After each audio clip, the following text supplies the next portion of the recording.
டிவியில் என்ன இருந்துச்சுன்னு பார்க்கலாம். அது 50 ரூபாய்க்கு ஆட்டுக்கறி சாப்பாடா? பரவாயில்லையே, பார்க்கலாம். ஏங்க ஆ, ஒருத்தி வந்து நிக்கிறோம், உங்க கண்ணுக்கு தெரியுதா? இந்த சொல்லு தெரியும். அந்த கிளம்புனா சரி, நான் டிவி பார்க்கணும். டிவி எப்பவுமே தான் பாத்துட்டு இருக்கீங்க. இப்போ நீங்க வியாபாரத்துக்கு போகல, வீட்ல தான் இருக்கீங்க. சரி, வியாபாரம் வந்தாதானே போவீங்க. ஆமா. இப்போ நான் ஒண்ணு சொல்றேன், கோச்சுக்காதீங்க. சொல்லு. எனக்கு வேலைக்கு நேரம் ஆச்சு. குக்கர் 3 விசில் வந்தா ஆஃப் பண்ணிடுங்க, நான் கிளம்புறேன் வேலைக்கு. அதெல்லாம் முடியாது, நான் டிவி பார்க்கணும். டிவி பார்க்கணும், சாப்பிடல. அதனால நீ வெயிட் பண்ணி குக்கர் ஆஃப் பண்ணிட்டு கிளம்பு.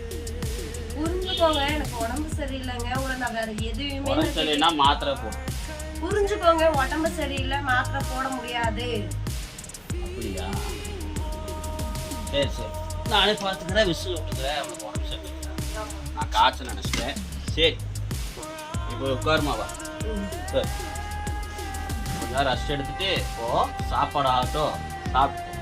சரியா?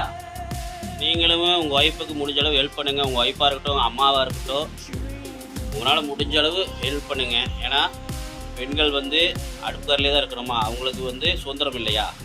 அவங்களுக்கு நம்ம முடிஞ்ச அளவு உதவி பண்ணக்கூடாதா? ஏன் அவங்க தான் பண்ணணுமா எல்லாமே?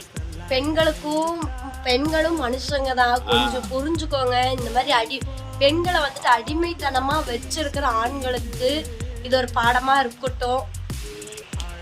இந்த ஒரு வீடியோ வந்துட்டு நிறைய பேருக்கு, பெண்களை அடிமைத்தனமா வச்சிருக்கிற ஆண்களுக்கு இது ஒரு பாடமா இருக்கட்டும்.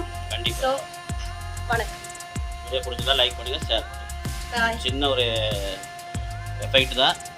இந்த மாதிரி ரெகுலராக போடணும்னா நம்ம சேனலில் கமெண்டில் சொல்லுங்கள். நாங்கள் ரெகுலராக நல்ல விழிப்புணர்வான வீடியோலாம் போடுறோம்.